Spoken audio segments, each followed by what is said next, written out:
आज मैं एक बार फिर से आपके साथ कुछ शेयर करना चाहता हूं और आप जानते होंगे आज के वर्ड का नाम है यह करो और प्रभु में सचमुच बढ़ोगे। मेरे भाइयों, मेरी बहनों, हम में से बहुत सारे जो लोग हैं वो यीशु मसीह पर विश्वास करने वाले लोग हैं, लेकिन कभी कभी आपको ऐसा लगता नहीं है कि हमें जितनी ग्रोथ हमारी होनी चाहिए थी, आज हमारी उतनी ग्रोथ नहीं हो पाई है। आपकी ग्रोथ नहीं हो पा रही, इसका सिर्फ चर्च पे जिम्मेदारी नहीं है। मैंने ऐसे बहुत सारे स्पिरिचुअल चर्चेस के अंदर भी लोगों को बड़े शारीरिक जिंदगियां बिताते हुए देखा है और मैंने कहां पर ऐसा देखा है कि बहुत अच्छी टीचिंग मिल रही है लेकिन लोग बढ़ नहीं पा रहे हैं। मैं आपको बताना चाहता हूं ऐसा क्यों हो रहा है और सचमुच आप प्रभु में किस तरह बढ़ सकते हैं, मैं उसके लिए आपको समझाना चाहता हूं। याद रखिए, वचन सुनना एक बहुत अच्छी बात है, वचन को सुनने के बाद लिख देना उससे भी अच्छी बात है, और वचन को सुनकर लिखकर अपने मुंह से कबूल करना ये उससे भी उत्तम है।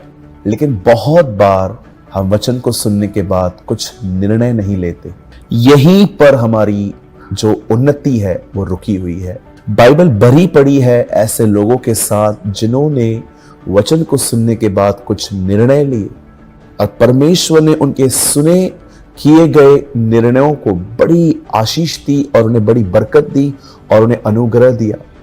मैं आपके सामने कुछ उदाहरण रखना चाहता हूं और उसके बाद मैं आपके साथ प्रैक्टिकली कुछ बात करना चाहता हूं। पहली चीज, प्रभु में बढ़ना होता क्या है? प्रभु में बढ़ने का मतलब होता है, अगर आप नए नए हैं तो आप पहले बाइबल को पढ़ें, प्रार्थना करें, हर दिन वचन को याद रखें, लिखें, उसे मनन करें। ये एक नए विश्वासी को सिखाया जाता है। लेकिन पुराने विश्वासियों को हम ये नहीं कह सकते कि प्रभु में सिर्फ बढ़ना ये है। या अगर एक व्यक्ति 2-3 साल से आ रहा है, अब तक वो बेसिक सीख रहा है, सिद्धांत सीख रहा है, लेकिन अगर किसी को 8 से 10 साल हो गए हैं तो उसके लिए ये लेवल नहीं है। उसके लिए लेवल है कि क्या उसके चरित्र में हर दिन क्या यीशु मसीह का स्वभाव आ रहा है। सिंपल, जैसे कि यीशु ने कहा, तुम सुन चुके थे कि तुम व्यभिचार न करना, तुम किसी को छूना मत, पाप मत करना, पर मैं तुमसे कहता हूं तुम अपने मन में भी किसी को सोच के बुरा मत सोचना। ये एक ग्रोथ है, ये एक यीशु का स्वभाव है कि वो कभी स्त्रियों पे बुरी नजर नहीं डालता था, वो अपने आप को उसने पवित्र रखा था और वो हमें वही सिखा रहा है। ये पुराने लोगों की उन्नति है। अब जानते हो उन्नति कहाँ रुकी हुई रहती है? जब आप वचन को सुन लेते हो लेकिन उसको सुनने के बाद कभी आप उसके ऊपर कोई निर्णय नहीं लेते, आप कोई डिसीजन नहीं लेते। आप जानते हैं जब परमेश्वर ने आदम को अदन की वाटिका में रखा तो क्या आपने देखा कि परमेश्वर ने सारे बगीचे में एक ऐसा पेड़ रखा जिसके लिए उसने उसे मना किया कि इसे मत खाना, क्योंकि जिस दिन तुम इसे खाओगे उस दिन तुम मर जाओगे, उससे अलग हो जाओगे। परमेश्वर देख रहा था कि आदम क्या चुनाव करेगा, लेकिन आप जानते हैं वो बहक गए, वो दोनों बहक गए और उन्होंने गलत चुनाव किया और उनके चुनाव का नतीजा क्या आया? वे बाहर निकाल दिए गए। उसके बेटे ने उसके दूसरे बेटे को, भाई को मार रहा था। उसके बाद लोग घमंडी होते गए, व्यभिचारी होते गए और आहिस्ते आहिस्ते लोगों ने गुनाह से दोस्ती कर ली।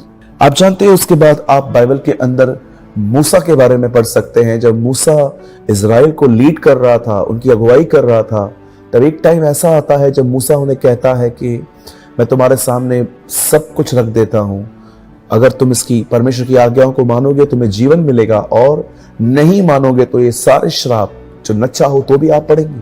क्या चुना उन्होंने? हमेशा गलत। मूसा ने अपना अंत इस तरह किया और मूसा ने तो अंत में उन्हें चुनाव करने के लिए भी बताया कि मैं चाहता हूं कि तुम जीवन को चुनो। आप और आगे पढ़िए, आपको डैनियल नामक एक व्यक्ति मिलेगा जिसने अपने सामने रखा हुआ भोजन, जो एक यहूदी को, आप जानते हो पुराने नियम के अंदर बहुत सारी चीजें खाने के लिए मना थी, पर जब हम नया नियम पढ़ते हैं तो प्रभु ने हर चीज को शुद्ध ठहराया है। हाँ, हम किसी के सामने चढ़ाया हुआ नहीं खा सकते, लेकिन आप जानते हो कि अगर मार्केट में आप कुछ भी ले रहे हो तो और कोई भी चीज आप खा सकते हो। दानियल को पता था कि वो यहूदी होने के नाते वो सब नहीं खा सकता और राजा ने उसके सामने एक ऐसा भोजन रखा जो एक यहूदी के खाने के लिए ठीक नहीं था, पर उसने निर्णय लिया वो नहीं खाएगा। आप और आगे पढ़ सकते हो मरियम के बारे में।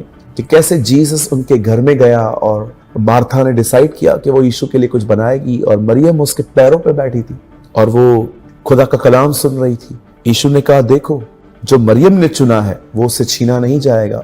आप और आगे पढ़ सकते हो कि कैसे जकई जब यीशु से मिलता है तो वो अपना सब कुछ देने के विचार में एक बात कहता है कि जिनको मैंने लूटा है मैं उनको वापस कर रहा हूं।